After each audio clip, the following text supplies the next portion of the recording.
Actually live though. So this is the first time we are doing YouTube live, so I'm just gonna figure it out right here, see my actual laptop, what's going on.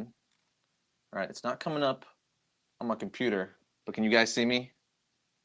Is it in the comment section over there? Do you guys see me? Are we good?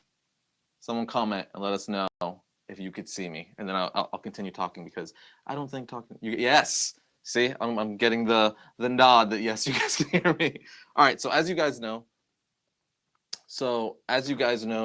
Marvel Legacy was just released this past Wednesday, and it's been like the big buzz with Marvel because over the last several years, Marvel has gotten away from like their roots and all that fun stuff that we grew up with and all their core characters, and it's kind of been like little meh. Some people have liked it, but they've introduced a lot of characters but they've changed a lot of like the A-list characters. So Captain America has been changed, the Hulk has been changed, Thor has been changed, and so on and so forth. So Legacy, the whole idea of it is pretty much to go back to Marvel's roots. People have been saying it's essentially what DC Rebirth is. I've even said that before because it like sorta kinda is in the sense that they need to go back to their roots of sorts. But let's see, was it good? Did I like it? Did I hate it?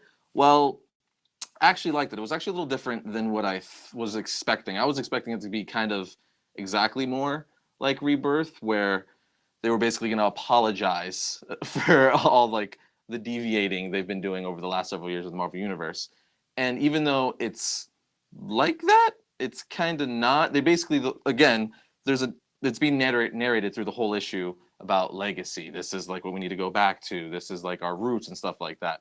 And they basically reveal that we're going to get a lot of the original characters back that we love so much. So there's going to be spoilers in this. I'm kind of rambling right now. There's going to be spoilers in this.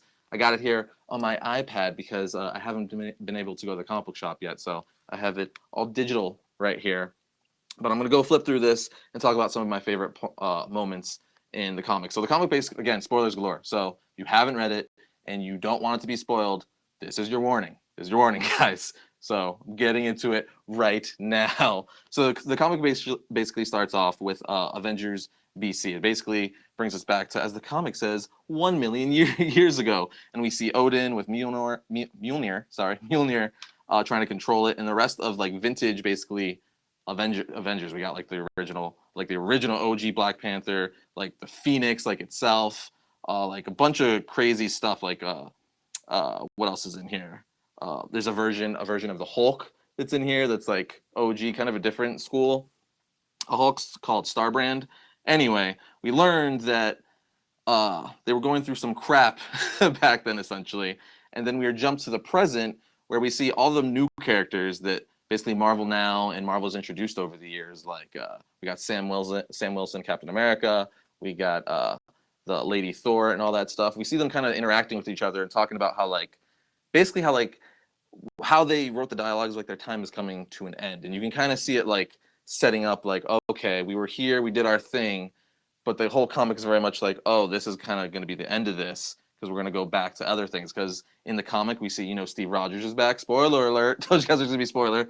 Steve Rogers is back, and he's kind of going through his whole thing. Like, I don't know if you guys have read Secret Empire. If you have, like, how we had an evil doppelganger of Steve Rogers and how he went evil and all that stuff.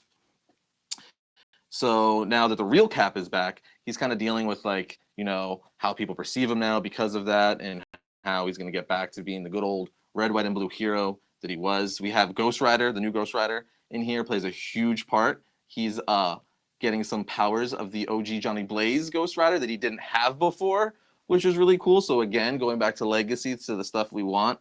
But I think the two biggest things, at least for me, was, again, spoilers, was we got the return of the real, not old man Logan, like Wolverine is back, which we knew was going to happen. That was like inevitable. But again, legacy, they're like, oh, we're giving you back all these old characters. Steve Rogers is back as Captain America. We got the original Logan back as Wolverine. And then after, I think it's after that, let's see. Around the same time as that reveal. This is a big comic. It's like a 6-ish. It's like a 40-something page comic.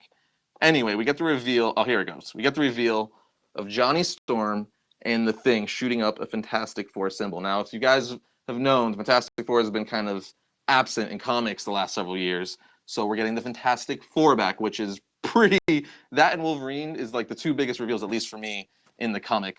And then I guess towards the end of the comic, the very, very end of the comic, we see the children of Sue Storm and Reed Richards talking about we basically see that she's the one narrating the whole thing at the end of the comic. At least I believe so. If I remember correctly, she was the one.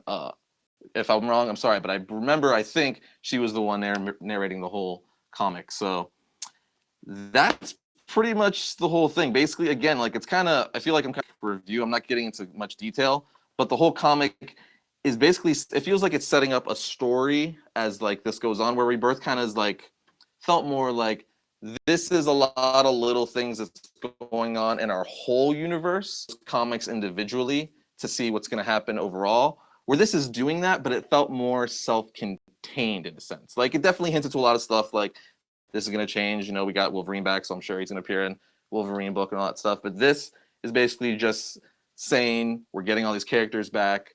You know, we might, I don't know, as of this point, we don't know what's necessarily going to happen with all like, you know, Sam Wilson, Captain America, Lady Thor, all that stuff. But all I do know is they're trying to go back to their roots, which is awesome. Again, I mean, it's kind of like what Rebirth did in the sense that they're like, hey guys, you guys haven't been liking that stuff too much, so we're gonna revert back and give you like the characters everybody knows, because they were changing a lot of their characters. A lot of the stuff was really good. The coming out of it, well, I guess that's subjective. A lot of the characters were really cool, but at the same time, me being a diehard, I like the original characters. Just that's a personal preference. That's what I grew up with. So, yeah. But overall, I thought it was really good. There's gonna be. It looks like this is gonna. I'm really curious to see where it goes from here. Actually, I'm really curious to see where all the issues, all the other Marvel titles go from here and stuff like that. But I really did enjoy how we're basically going back to the roots of Marvel. So, in summary, it was a really good issue. I enjoyed it a lot. I didn't like it as much as Rebirth. That's my personal opinion. I'm sure some of you will agree. A lot of you won't agree. That's fine.